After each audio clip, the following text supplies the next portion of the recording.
कुछ लोग यही सोचते हैं कि मनीषा के साथ बुरा हुआ तो हम क्या करें, हमारी बहन थोड़ी ना थी, हमारी क्या लगती है वो। तो वीडियो को एंड तक देखना, फिर आपको पता चलेगा कि मनीषा को कितना जरूरी है इंसाफ मिलना। और ये जो मुद्दा है वो तुम्हारी और मेरी बहन बेटियों की सेफ्टी का मुद्दा है। तो जिन लोगों को नहीं पता मैं बता दूं, ये मनीषा है और इसे इंसाफ दिलाने के लिए हमारे देश में धरने हो रहे हैं, प्रोटेस्ट हो रहे हैं और कैंडल मार्च निकाली जा रही है। स्टिल ये कोई बड़ी न्यूज नहीं बनी है। ये मैं आपको विश्वास दिलाकर जाती हूँ, मुकदमा दर्ज भी होगा और उनके साथ जो उन्होंने किया है उसका परिणाम भी उनको भुगतना होगा। मेरी ये वीडियो कभी भी हट सकती है क्योंकि इस न्यूज को दबाया जा रहा है। इसको कोई बड़ा मुद्दा नहीं बनने दे रहे हैं ये लोग, क्योंकि इसके पीछे जो लोग हैं वो बड़े लोग हैं और वो फंस जाएंगे। क्योंकि आज मैं जिस मुद्दे के बारे में बात करने वाला हूँ वो एटलीस्ट इतना बड़ा तो होना चाहिए ही था जितना हमारा ड्रम वाला केस था या फिर राजा रघुवंशी वाला केस। आप अगर ध्यान दोगे तो जो मैंने अभी दो केसों के बारे में बात करी वो उनके फैमिली के आपस में परेशानियां थी, और ये जो मुद्दा है वो हमारे देश में सेफ्टी पर सवाल उठाता है। पर दिक्कत ये है कि लोगों को इतने दर्दनाक हादसे में भी ड्रामा चाहिए होता है। उनको चाहिए होता है कि कोई ड्रामा आए या हनीमून पर केस बने या फिर पति पत्नी का वो वाला एंगल, फिर उनका इंटरेस्ट जगता है। और आज हम सरकार पर भी बात करेंगे कि जो बेटी बचाओ वाला अभियान है उनका, वो सिर्फ बोलने भर का है या फिर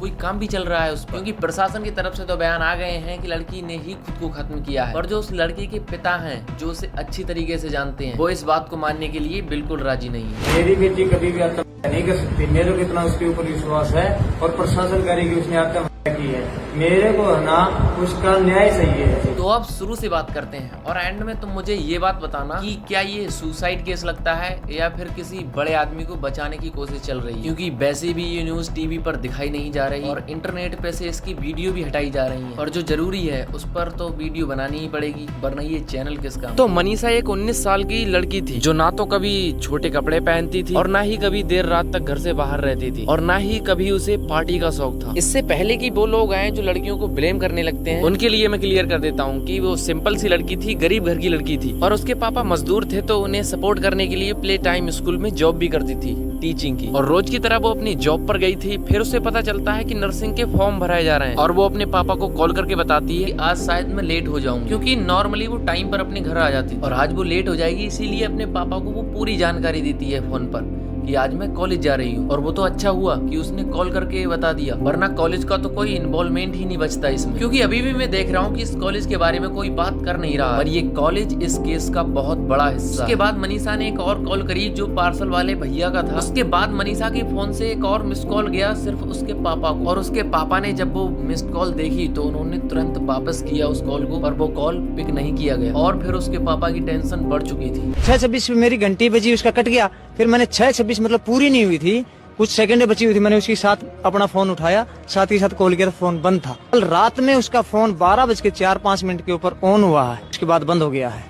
दोबारा हमने कॉल किया तो फिर स्विच ऑफ हो गया है। अब तुम कहोगे यार कि उसके पापा को टेंशन हुई तो वो पुलिस को कॉल करते या फिर खुद जाते। उसके पापा ने दोनों काम किए थे, वो खुद भी गए थे और पुलिस को भी कॉल किया था, और पुलिस आई भी वहाँ पे। पर जैसा कि हमें जानकारी मिल रही है, जिस कॉलेज में मनीषा जा रही थी, पुलिस वहाँ 3-4 लोगों को देखती है जो वहाँ के कर्मचारी थे और वो पूरी तरह से नशे में धुत थे। अब ये सारा सिनारियो देख के आप लोगों को समझ में आ रहा होगा कि ये सब कॉलेज की तरफ से गड़बड़ी हुई है, तो पुलिस वालों ने कुछ स्ट्रिक्ट एक्शन लिया होगा। और नहीं, पुलिस ने सिर्फ उनसे नॉर्मली पूछा क्या तुमने मनीषा को देखा है, और उन्होंने कहा नहीं, और पुलिस अपने आगे काम पर बढ़ गई। और जब लड़की के पिताजी ने पुलिस वालों से कहा कि सर आप पूछताछ करो, मेरी लड़की इतने टाइम तक बाहर नहीं रहती है, मुझे कुछ गड़बड़ लग रही है, तो पुलिस ने वही किया जो हमेशा किया जाता है, विक्टिम ब्लेमिंग। उन्होंने कहा तुम्हारी लड़की किसी लड़के के साथ भाग गई होगी, आ जाएगी 3-4 दिन में शादी का कार्ड लेके, तब तुम्हें सब पता चल जाएगा। भाग भुग्गी होगी, आ जाएगी 1-2 दिन के अंदर, 2-4 दिन के अंदर आ जाएगी। बोला क्यों घबरा रहा है? मनीषा के पापा के बारे में जरा आप सोचिए, जिसके पास वो अपनी परेशानी में, अपनी लड़की की टेंशन में हेल्प के लिए गए, वो उन्हें और डरा रहे हैं और उनके दिमाग में गलत गलत सिनारियो डाल रहे हैं। क्या हम इसी के लिए टैक्स भरते हैं कि हमें अगर कोई परेशानी हो और हम आपके पास जाएं तो हमें और डराया जाए? और ये जो रिपोर्ट थी वो 11 तारीख को करी गई थी और 13 तारीख को मनीषा के पापा को वही खबर मिली जो उन्हें सबसे बुरी थी। और उस खबर के साथ उन्हें जब उनकी बेटी की बॉडी मिली तो उसकी हालत देखकर किसी की भी रूह कांप जाएगी, चाहे आपका रिश्ता मनीषा के साथ हो या ना हो। चेहरे पर स्किन नहीं है, जैसे तेजाब डाला हो। जिस नली से हम सांस लेते हैं वो सांस नली गायब है। जिससे हमारा खाना पेट में जाता है वो खाने की नली गायब है। किडनी नहीं है बॉडी में और पेट से बच्चा दानी भी गायब है। सोच कर देखो यार, ये सब उसके फैमिली वालों ने और उसके पापा ने देखा होगा तो क्या फील किया होगा उन्होंने।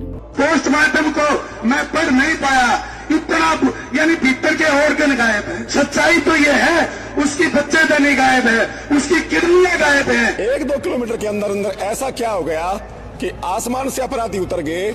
उस बेटी के साथ हुआ क्या है, उसकी बच्चेदानी गायब है, उसकी किडनी गायब है, उसके मुंह पे तेजाब डाला जाता है। जितना हार्ड उस बेटी का अगर आप पोस्टमार्टम की रिपोर्ट पढ़ेंगे ना तो आप पढ़ नहीं पाएंगे, इतनी दरिंदगी की गई है।